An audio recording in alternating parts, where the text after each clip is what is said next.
What's up, everybody? Mark and I are back one final time before the 2020 NFL Draft. And today, Mark, we're going to be walking through our final mock drafts for the year. I don't know how many mocks you did. This is my fifth one. You do that? Look, did you do a lot more than that? What are you on right now? I've done a lot. Let me pull it up here. Let's You've see. done. You probably are right around 7, based on the number of text you send in the group chat. You're probably close to 7 at this point. Real ones, yeah, probably 7 because I've done a couple. Like I did a pre-combine one round, and then I did a 3-round. I did that a lot. With a lot of it was a 1-round and a 3-round. But yeah, this last one is probably my final one. So yeah, so we're here with our final mock drafts. How do you want to do this? You want to just start off? We'll go with you first, and we want to go pick one and work our way down from there. We'll kind of go back and forth. Yeah, that's works for me. All right. So, Mark, who do you have the Bengals taking at number 1 overall? This is a tough question here. I know this is going to be the real controversial pick of the day, but yeah, still no question for me. Joe Burrow is going to be the first overall pick. They need to solidify that quarterback position. We've gone over it a couple times in our mock drafts. Joe Burrow is definitely going to go number 1 to the Bengals. I don't see them trading out, even if they got a king's ransom offer. I think they really like Burrow, and I think they really want to take him. Yeah, I agree with you there. I was on a show about an hour ago, and there was a question about would they take Chase Young and then take like someone early with the 33rd pick in the draft because they have the first pick in the second round. I'm like, that doesn't make any sense at all. You would not do that because there's a huge difference between the best quarterback you could get at 33 would be Jordan Love, and Jordan Love is a really flawed quarterback.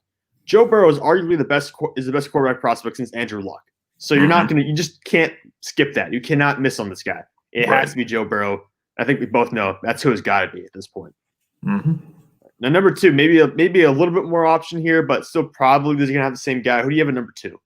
Washington for me still goes with Chase Young. I know Ron Rivera really likes solid defensive players. This guy is going to be hopefully a J.J. Watt, if not more, and can even stay healthier than J.J. Watt has been unable to in the past couple of years. But he's going to terrorize defenses for years to come, and hopefully not the Eagles with that. But yeah, Washington goes Chase Young for me still.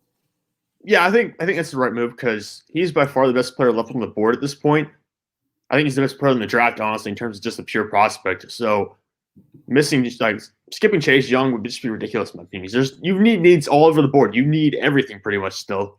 So why would you miss the best player in the draft just trying to address somewhere other areas? So I do have Chase Young also going at 2nd overall.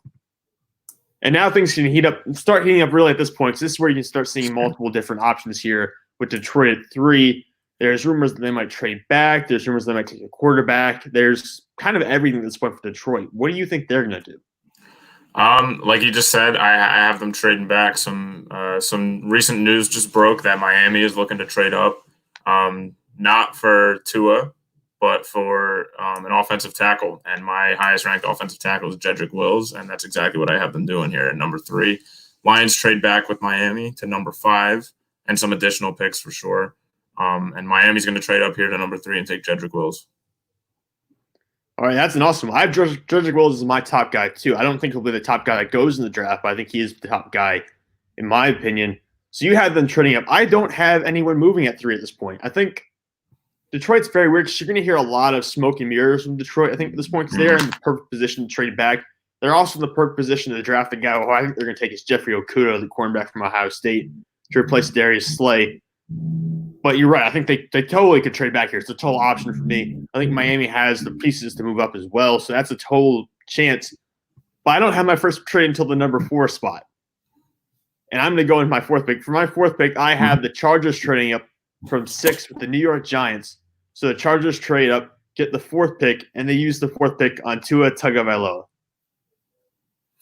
Yeah, I had that in my previous mock before I changed this just to update. I know, I saw. I like that. I took that. Yeah, just for everyone listening, I changed my mock about 10 minutes ago because I was looking mine over again before Sam and I hopped on, and I'm like, you know what, I'm not in love with this mock, but my final one here now, I really do like, and I see it as the most realistic thing. Yeah, I had that too. I could see that happening. They don't need to in my mock, which we'll get to in a little bit in 2 picks here. I think they really like Tua. I think they're really high on Tua. If they don't pick a quarterback in the first round, I could see them going offensive tackle because there are a ton of talented ones that are going to come off the board here in the first round, in the early part of the first round.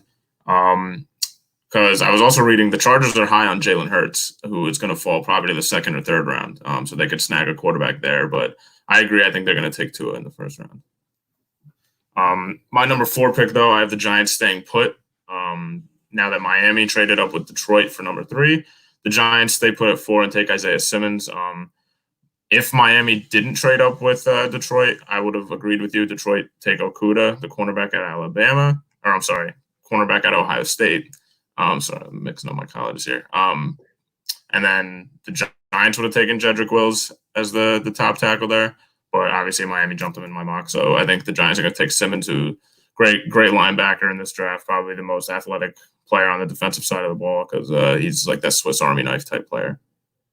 Yeah, I like Simmons a lot. I just think he might be a player who ends up falling in the real draft not because he's lacking talent or anything like that, because it all depends on how quickly these offensive tackles go. Yeah. Because if offensive tackles start going in the top 5 picks, well, then everyone's going to have a rush on offensive tackles, and they're all going to be gone by probably number 12 or number 11. But if the tackles are a little more spaced out or they come a little slower, they start coming out the board like 6 or 7, then I think you'll see Isaiah Simmons go very high. But again, if you see tackles go high, you might swap it and see him and some guys fall farther back in the draft. That's true. I was looking at this between making this pick at 4 for the Giants for me was between Simmons and Tristan Wirfs out of Iowa, but I just think Simmons is too good to pass up at 4 for them here. So yeah, he's an incredible athlete. I got to see him live. He's something else, which is why I had the Miami Dolphins taking him at number 5 because really this is something I haven't seen I think in any draft because they don't need a linebacker. That's not like one of the quote unquote needs for the team. But at number 5, I think Isaiah Simmons is by far the best player still on the board. And I know you said tackle. I think tackle is definitely a spot that could still go, but they've added a lot of pieces on their offensive line this summer already, and I think they could still get one later in the draft. This draft actually has about 2 good rounds of tackles. They've got some guys in the second round who will still be good, so I don't think they need a top one here. So I just haven't taken the best player available at this point, and that's Isaiah Simmons. Yeah, solid pickup for them. I think Simmons is going to produce regardless of which team he goes to. I think he'll thrive in whatever system, whatever team lines him up anywhere. I think he's going to be a great football player. So yeah, I like that pick. I like that pick a lot. At my number 5, like I mentioned before, Miami and Detroit flipped. So Detroit still gets Jeffrey Okudah. I did a no-brainer for them, a guy they probably would take at 3 if they don't trade back. And then to still have this guy available and get some extra picks out of it, I think it's a win-win for Detroit. He's an outstanding corner. Outstanding. Well, that'd be huge for them if they could trade back and still get him, because that'd basically be like trading back. You get to have your cake and eat it too, kind of, because you get to trade back and still get the guy you want. So I think that'd be the best case scenario for Detroit, and it totally could happen too. There's nothing saying that can't happen. Right. But rolling into the 6th pick, I have another trade. So after trading back once already, I have the Giants trading back a second time just to accumulate more picks. I think David Gettleman really wants to wheel and deal this time. I have them trading back to 10. That means that the Cleveland Browns are trading up to 6. With the 6th pick, they select a very raw tackle prospect who personally I don't think should go this high, but I think this is what will happen, and that's Mekhi Becton from Louisville. Just because of his physical traits. If you watch him play, there's a lot of flaws with him. He really probably should be in the mid-20s in terms of where he gets picked. But from what I've heard, teams are so enamored with this guy just physically and what he can do that I think he'll probably end up jumping guys who are more maybe technically based, like Jedrick Wills. Wow, the Giants jumped back twice there. Yeah. They stockpile their picks too. I like Mekhi Becton. I have him going quite a bit later here in my most recent mock. I do like him a lot. I think he's a good, like you said, raw prospect. He's more of a developmental, and hopefully he could be a Pro Bowler someday. At my number 6, I didn't have the Chargers trade up, so they're still at 6, and they take Tua. They get the guy that I think they're a lot higher on. I know everyone is linking them to Justin Herbert, but I think that was just because Tua was so heavily linked to Miami early on in this process, and now that he's kind of not being linked to Miami so much, I think LA is going to scoop up Tua, and hopefully he stays healthy. So you and I have them taking the same guy, just at different spots. Different spots, yeah. The way the board is falling, yeah. I can live with that. And then moving on to number 7, and you and I have the same pick at number 7. It's Derek Brown from Auburn.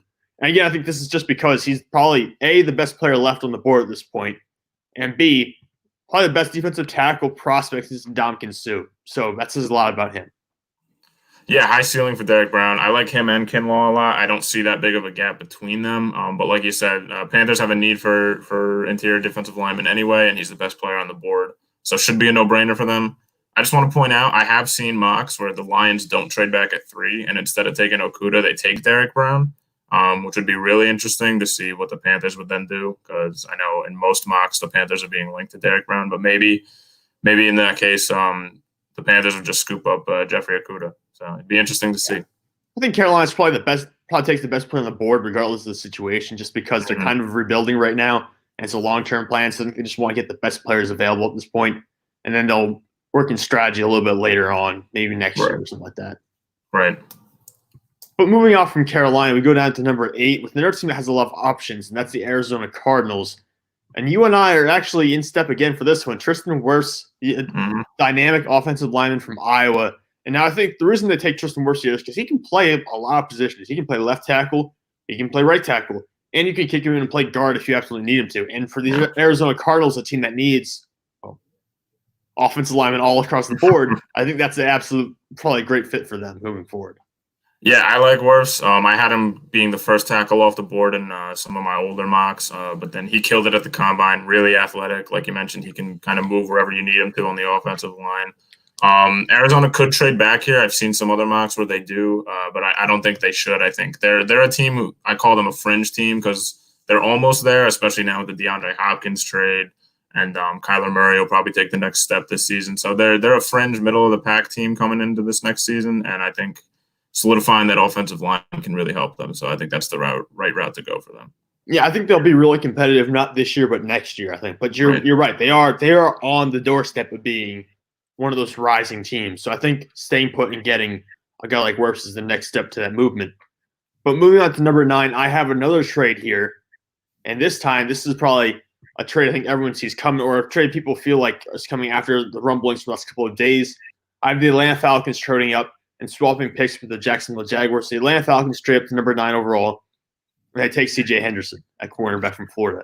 Now, I know Henderson's probably not a top 10 prospect, but from everything I'm hearing, they love Henderson, and they want to make sure they get that second cornerback off the board. So there's always a chance someone else could take him or trade up and get him.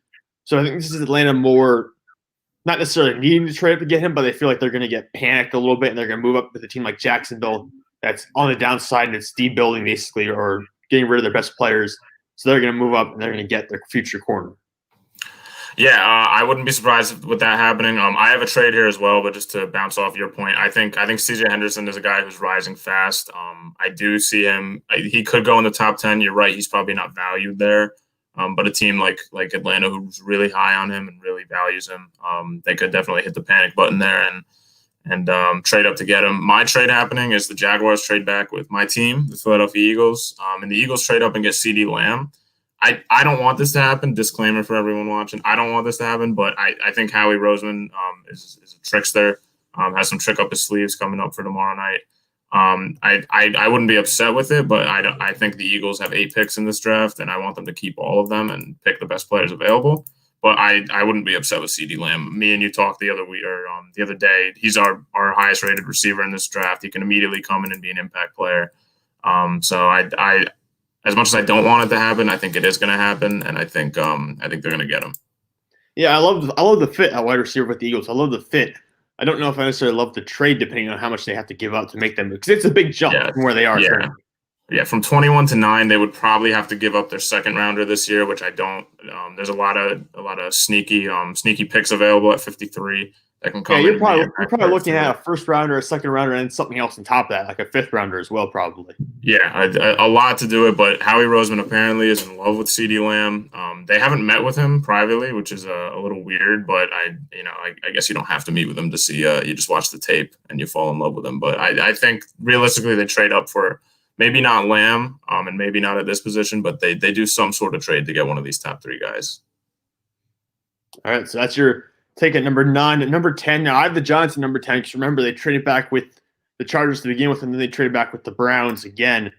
And so I have them taking at number 10, Jedrick Wills, which is actually who you mentioned possibly that he could end up taking early in the draft, but I have Jedrick Wills going to them at 10. So they trade back twice, and they still get the offensive lineman they really want. Yeah, like you said, having their cake and eating it too. I'm sure they would be very happy with Jedrick Wills. They could take him at 4, like I said, if they do this trade back, like you're talking about. They get to number 10 and still get a very, very good guy, very high on their board. At 10, I have Cleveland staying put and taking Andrew Thomas, my third graded tackle. Tackles are flying off the board here, 3 in the top 10. But it's a talented class for these guys. I like Andrew Thomas. I just said he's my third rated tackle in this draft, but I don't see a big gap between the top 4. The fourth being Mekhi Becton, who you had get picked already. But I think Andrew Thomas will come in and be an immediate starter for Cleveland. All right, so you're taking 10. And we actually matched again at number 11, Mark. We got the same guy going at 11, and that's Henry Ruggs, wide receiver from Alabama, going to the New York Jets. So why do you have Ruggs jumping over Jerry Jeudy? Yeah, a couple reasons. One, the Jets and general manager Joe Douglas, who used to be with the Eagles, so I'm pretty familiar with his mindset. Him and Howie think a lot alike. The Jets are really high on Henry Ruggs. He's that speedster guy. We've talked about him before. He gets Tyreek Hill comparisons all the time, and a lot of teams, after the Chiefs won the Super Bowl, would love a Tyreek Hill. So I think the Jets are definitely going to take him. Jeudy is probably the more polished player all around, but Ruggs has just got that raw speed that could take your team to the next level. And they have a pretty empty wide receiver room right now as well after Robbie Anderson left in free agency. So I think Ruggs is probably going to be their pick. He's the top wide receiver taken on my board just because of that. I don't think he's the best receiver. We've gone over this. I think he's number 3. But I think the speed alone and the scheme fit is probably alluring enough for New York to go out and use their first pick for receiver on him in this draft. Even if it doesn't really make sense, even if there's other guys available, I think he'll still be the top receiver taken. But other receivers will be joining him very quickly because at number 12, I've got the Las Vegas Raiders taking CeeDee Lamb. So he comes off the board at 12. Yeah, like you said, Lamb, again, is probably the best receiver in this draft, but just based on scheme fit and what general managers like, what properties these guys have, Henry Ruggs goes first. I have the Raiders also taking a receiver, but this time it's Jerry Jeudy. So receivers quickly fly off the board here. Judy's the best receiver left. He's probably number 2 in this draft. Vegas desperately needs a receiver. They didn't have many guys last year, especially after Antonio Brown. That whole drama went down. So Jeudy can immediately step in and produce. I think I like Derek Carr a lot, and I think if you give him a weapon like Jerry Jeudy, I think he can kind of come back to what he was doing a couple of years ago. Yeah, and Judy's one of the best route runners in this class. Probably is the best route runner. So they add him, they automatically become that much better. At 13, for me, this is San Francisco. For you, you have a trade, but for me, I have the 49ers taking Xavier McKinney. It recently came out that they were floating some of their more veteran players out there in potential trade situations, including, and I'm going to get this name right, Jaquaski. No, I messed it up. Tart, the safety Tart. That's who they had going out. He's one of the veteran guys they were floating around in possible trade scenarios. He's a safety for them. He starved for them. So I think if they're potentially looking at trading him, why not just take the best safety in the draft, and that's Xavier McKinney. Yeah, that's high for a safety, I think. I do like both of the top safeties in this draft with McKinney and Delpit. And if they really like him, they could definitely just stay put and say, hey, this is the guy we want. They have another first-round pick anyway, so why not? Might as well get the guys you want.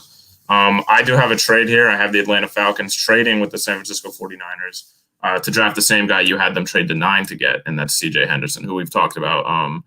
Second best corner in this draft behind Okuda, great man cover skills, which is what almost every team in the NFL is going for nowadays. And they're really high on him. So if he falls past number 9, if Jacksonville stays put and doesn't take C.J. Henderson, then I think Atlanta is going to trade up to as high as they can get him.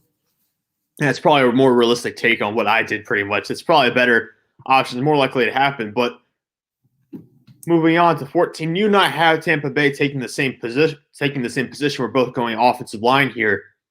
And for me, I'm taking Andrew Thomas because he's the best or the last of the top 4 tackles remaining on my board. For you, though, it's Mekhi Becton. So we both have them going tackles, just different prospects at this point. Yeah, again, not a big gap between these top 4 tackles. The argument could be made that Wills is probably the most pro-ready, and he could even be a Pro Bowler his rookie year. A lot of guys are saying. But Becton is just as good. Should be tossed around with the rest of those guys. And Tampa Bay needs offensive line help when you have a 42-year-old quarterback throwing the ball. So. Yeah, I think they do. I think they do need to upgrade their offensive line. Although I think they also should look at their running back group, and they should also probably look at their secondary. Those are options. I think after adding Rob Gronkowski the other day, you don't really need to address the offensive skill positions anymore. Just focus on that secondary and beefing up that offensive line. Right. But moving on to 15, you have a trade, which I'll let you get into in a minute, but I've got the Denver Broncos staying put, and I'm taking Jerry Jeudy, wide receiver. So this is my last wide receiver coming off the board. They're pairing Jeudy with Courtland Sutton, who had a breakout year last year and made the Pro Bowl. So I think for Denver, this is their new Emmanuel Sanders and Demaryius Thomas pairing. I think Sutton's more of the Demaryius Thomas type guy, and Judy's more of the Emmanuel Sanders, the smaller guy who can run routes better. So I think this is their new wide receiver pairing, and they look forward to move these guys together with Drew Lock, Melvin Gordon, Philip Lindsay going forward.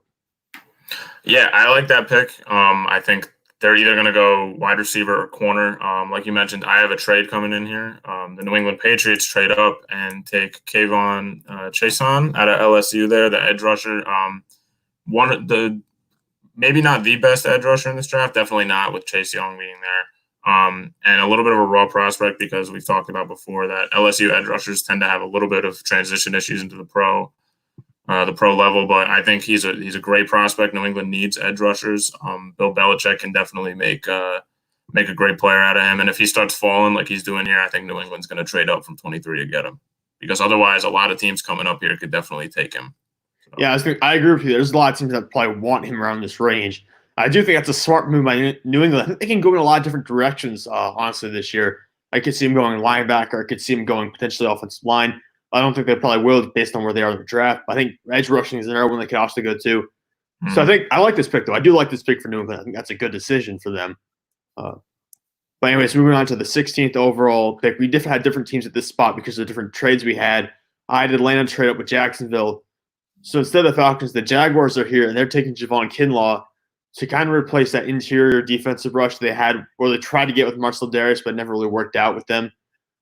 They're losing basically all their prime defensive linemen. They had Calais Campbell to trade him away to the Baltimore Ravens. They're going to have to trade away Yannick Ngakoue eventually. So they begin rebuilding that defensive line with the 16th overall pick. Yeah, I think that'd be a great pick for them. I have them taking him later on in my mock because they stayed put and then traded back with the Eagles at 16. The Niners traded with Atlanta, remember, in my mock. And the Niners take Christian Fulton, the third best corner, but right up there with C.J. Henderson, probably the same tier as him, another man cover corner who San Francisco is definitely interested in. They could go wide receiver here. Justin Jefferson is still on the board. Denzel Mims and Laviska Shenault could go. I think that's way too early for them, so I don't think they will, especially because they have picks later on. They pick at 31 too. So they're going to go the best corner left on the board, and for me, that's Christian Fulton. Yeah, it's maybe a little high for Christian Fulton, but like we said, I mean, Henderson, based on where we have Henderson going, I think Fulton could probably go around that range as well, even though he's probably belongs more in the 20s or something like that. I still think if he's the best guy available and that's your top knee on the board, then why not? It's a few spots. It's not going to hurt anyone. But we move on to number 17 overall. Again, well, no, we have the same team picking here. We both have Dallas picking. And you have a guy who I had the Dallas taking early on some original drafts that I originally had going on. You have him taking Xavier McKinney from Alabama. Yeah, Dallas could do a couple things here. I think a lot of their guys have been taken off the board because of all the trades that have happened.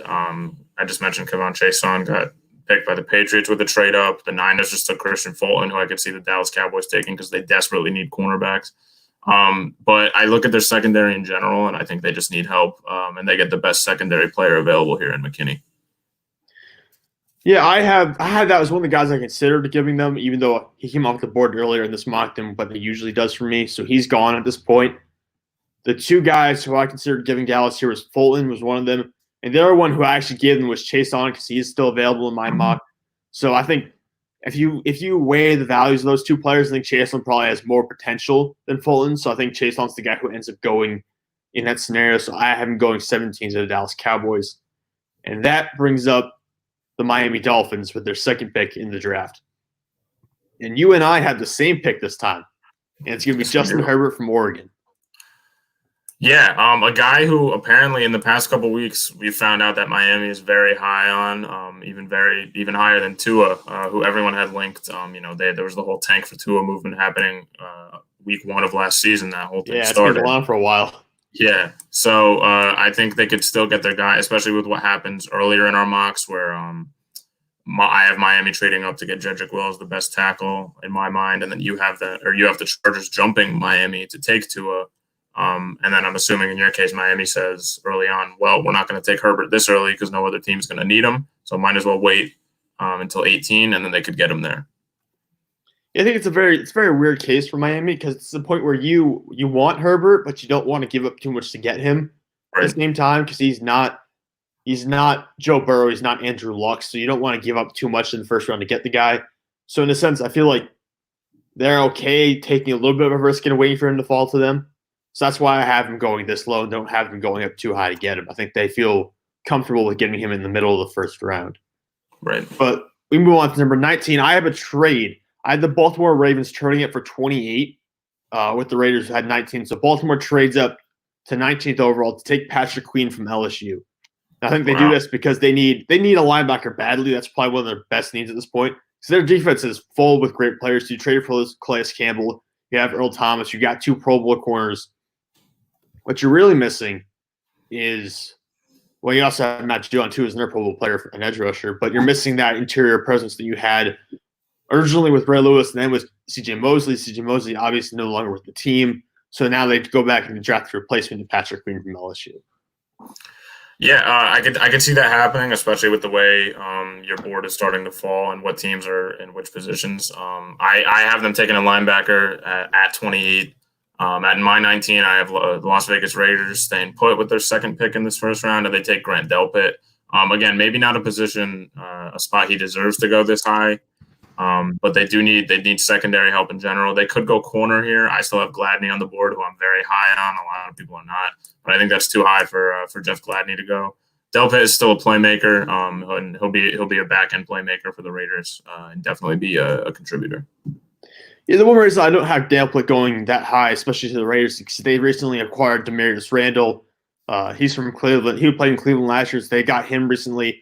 Jonathan Abram was the first-round pick last year. They also got Jeff Heath from Dallas this offseason as well, and they have Lamarcus Joyner on the depth chart too. So they have 3 or 4 good safeties. So I don't have him going safety, I don't think, in this draft, but I do think defensive backs in general area that Oakland needs, or I guess Las Vegas at this point, needs to improve on. Right. But moving on to 20, you and I both have the Jaguars still at the 20th overall spot, and we have them going same position, different player. I have DeAndre Swift going at 20 overall, and you've got J.K. Dobbins. Yeah, a lot of people, myself included, I think DeAndre Swift is the best back in this draft. But I look at what J.K. Dobbins can do on the field, and they're a little bit different in my mind. Jacksonville has recently been reportedly shopping Leonard Fournette, which we've talked about, and we were just waiting for the official announcement that was coming out. They need to start rebuilding, and they get the running back of the future here. I think they're probably higher on Dobbins than DeAndre Swift. Yeah, I mean, I had a conversation earlier today with on one of the podcasts I was on where I said if you get J.K. Dobbins, DeAndre Swift, or Jonathan Taylor, you're fine either way. You do you're going to be all right. Like, don't worry about it too much.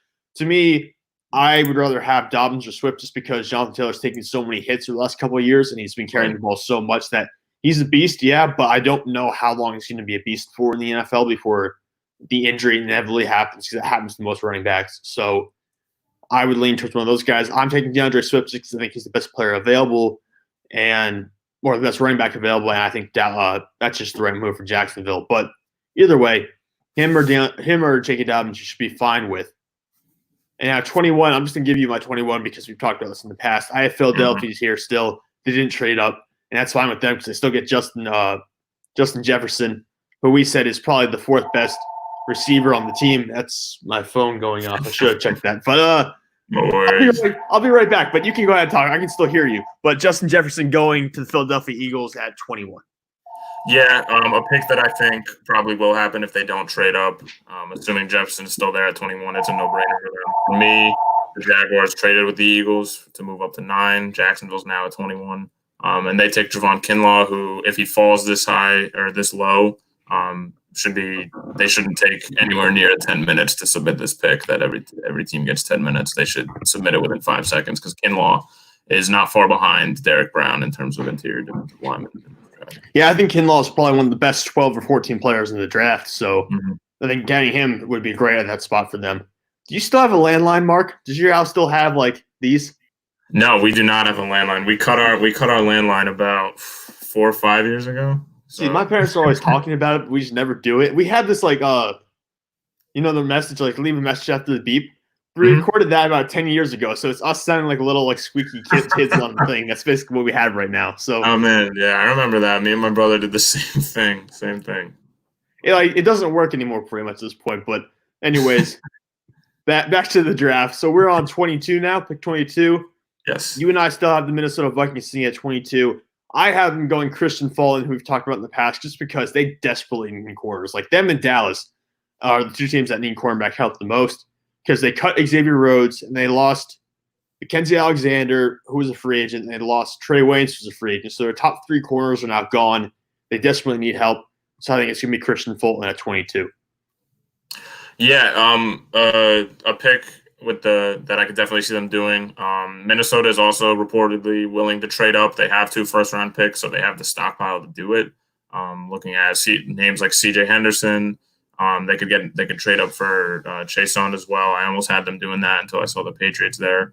But I have them staying put at 22 and taking Justin Jefferson. They also need wide receiver help now that Stephon Diggs has been traded to the Buffalo Bills. And Jefferson immediately steps in and becomes their number 2 guy. Adam Thielen and Jefferson would be a pretty deadly combination as long as Kirk Cousins stays pretty consistent. See, I have them addressing receiver later in the draft, but I agree they do need receiver help. And I think they'll take care of that in the first 2 rounds, first 2 or 3 rounds, basically, no matter what. But moving on to number 23, I have a trade here just because I don't want to pick for the Patriots because I have no idea what the heck they're doing. Nobody I just basically knows. said, get out of here. I'm trading the Patriots out of the first round so I don't have to pick for them. I have the Wow. Indianapolis Colts jumping into the first round. So Indianapolis trading it for New England. And I have them taking their soon-to-be bust, but still possibly quarterback of the future, Jordan Love. Soon to be bust, man. That's brutal. I like Jordan Love. I think he can be a decent quarterback. I have Denver I traded Denver and New England before, so Denver's on the clock for me at 23, and they take Jeff Gladney, a guy I'm high on too. He's probably entering that tier 3 of corners, assuming Okuda's tier 1, and you have Fulton and Henderson at tier 2. Gladney is the beginning of tier 3. Still a good man-to-man corner who, and Denver still needs cornerback help. But Jordan Love, that's a surprise to me. I remember reading your mock yesterday. I was shocked to see Indianapolis trades up for him because I think with their first pick in the second round, I think he could probably fall to them. Because a lot of these teams coming up don't need quarterback help, except Miami, but they took a quarterback earlier this round. So that's a surprise to me, but certainly a welcome one. I got to spice it up a little bit, Mark. But also, I do think like last year it was very weird to see Drew Lock fall in the first round last year because that's not really what happens. Usually, if a guy's a borderline second or first round pick, he usually ends up getting elevated to the first round. I don't see it happening 2 years in a row where a guy falls into the second round. So I expect Jordan Love will be in the first round. It's just the question of when. And I think the Colts are at a very weird point in their franchise's history. I think they could make the potential mistake of going for a guy like Jordan Love in the first round instead of staying put.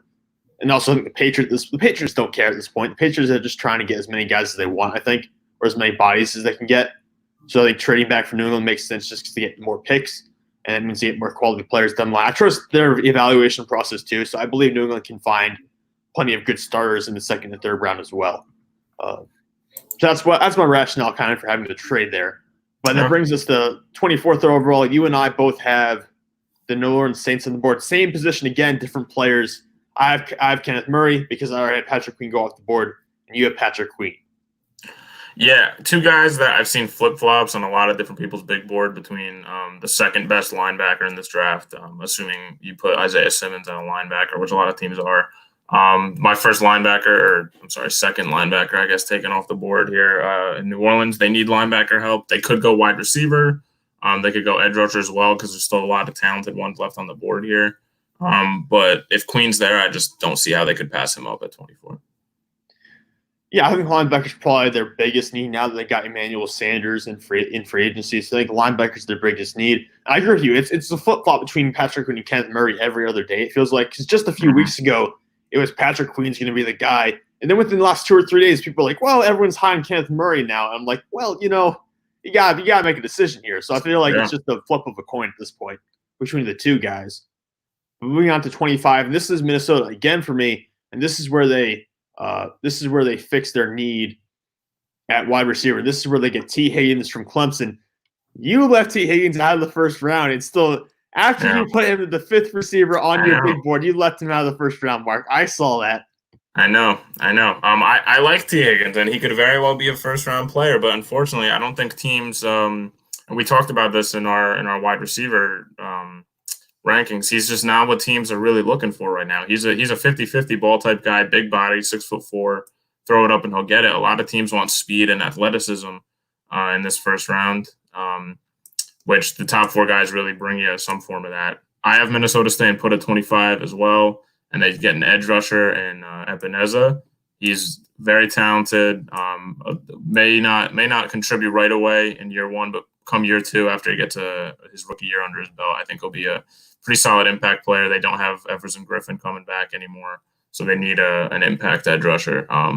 I had them go Jefferson at 22. That's why I'm not having them draft a receiver here. They could go corner, but I think that would be a reach at this point, looking at who's on the board. Yeah, one of my biggest regrets looking back to this mock draft is not having Minnesota get an edge rusher, in my opinion, because they do definitely need one. I think that's one of their needs. Maybe even so more so than wide receiver in the first round. Because if they have Justin Jefferson available, I think they'll take him, just because I think he's one of those guys who's high enough, like tiered high enough that he's worth going for. But I think if top 4 receivers are gone, they'll probably wait until later rounds to get them. Now that I look at it, you're right. They probably will go an edge rusher in the first round at some point. But moving on from that, we both have Miami coming up at 26 overall. Mark, who do you have Miami taking at 26? DeAndre Swift, my 1B running back on the board, because I think, like I said before, him and Dobbins are really 1A and 1B, because you can't go wrong with either one of them. They need a running back. They need a long-term running back. They did sign Jordan Howard in the offseason, but it was to a 2-year deal, I believe, so they obviously don't trust him long-term. And DeAndre Swift can come in and be an impact player on a cheap rookie deal, probably a four-year contract with a 5th-year option seems to be popular with these rookie deals. A great running back and immediate impact player for Miami.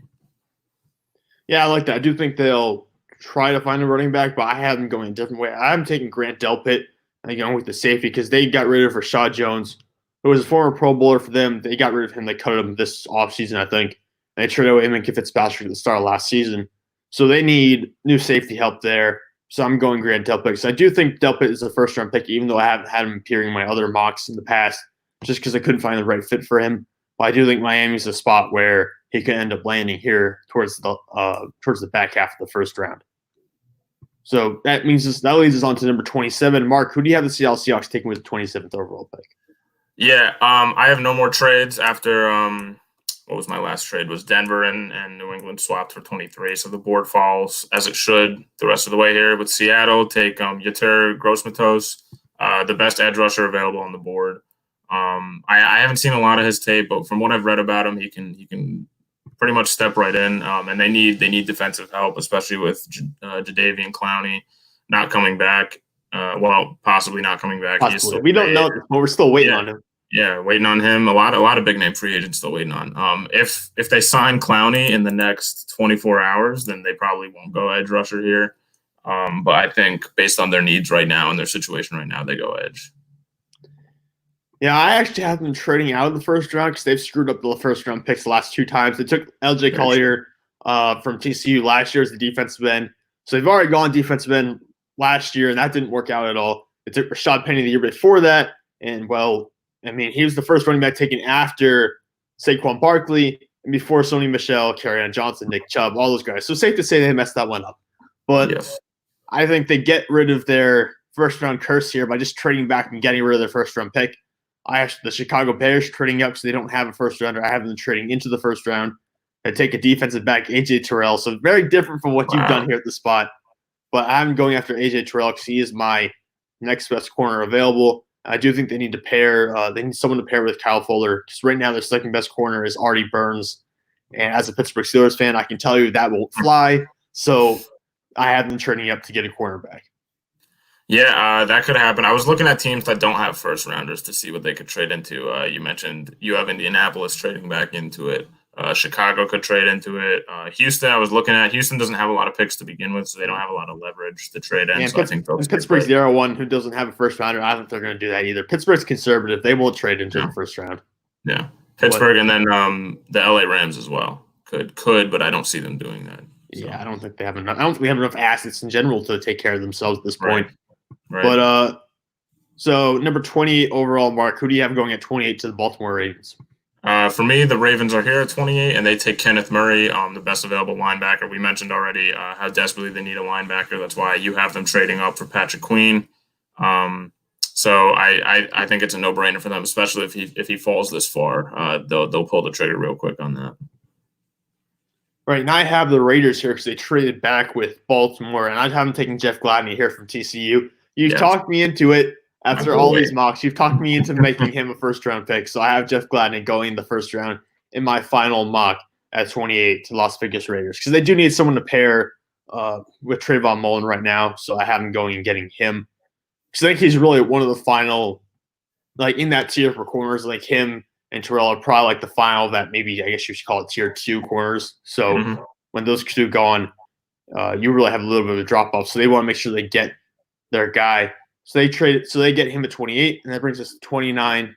The Tennessee Titans. Again, we have the same position, different players. Who do you have going to the Tennessee Titans? I have Zach Bond, and again, the best available edge rusher. They need it. They need help on the defensive side of the ball. I think their offense is pretty solid and kind of underrated. I mean, Derrick Henry obviously is looked at as the best running back, but Tannehill's a good game manager, and they have some young wide receivers who can contribute. So I think they're set on the offense. And they won't go this high with offense, so they get Zach Bond, best edge rusher left. Yeah, I agree. They need a little help on the edge. So I'm giving them AJ Epinesa from Iowa. You already talked about him earlier. A very solid player. I think a very consistent player in college. So I don't think he's going to have a Pro Bowl caliber impact, but I think he's a very solid prospect and that they know what they're going to get out of him. So like he comes in and makes a good impact for them. And that takes us over to Green Bay at 30. And again, we have the same player here at 30. It's Laviska Shenault from Colorado. And Mark, do you want to talk about this one a little bit? Why do you think Chenault's going to pair with Aaron Rodgers? Yeah, I think Shenault is an athletic freak. We talked about him in our top 10 receivers in this draft. The injury concerns are obviously there, and they're pressing. But I think if he stays healthy, he can be a great number 2 option behind Devontae Adams, and then that Green Bay offense would be scary. I used to have them going Jalen Reagor here, just because Reagor is a speedster, kind of like that Henry Ruggs. He's probably the second best speed receiver in this draft. But I just think they want someone athletic who's going to catch the ball and who can make plays for them, and that's Laviska Shenault. Yeah, so we got Shenault going 30, and then I have another receiver going at 31. I have Denzel Mims cracking the first round for probably the first time, I think, in all my mocks. I've got him going to the San Francisco 49ers just because they like him. They like his size, his range potentially. So they go out and get him. He's a very different receiver from Deebo Samuel as well, so it gives them a little bit of a diversification of weapons offensively.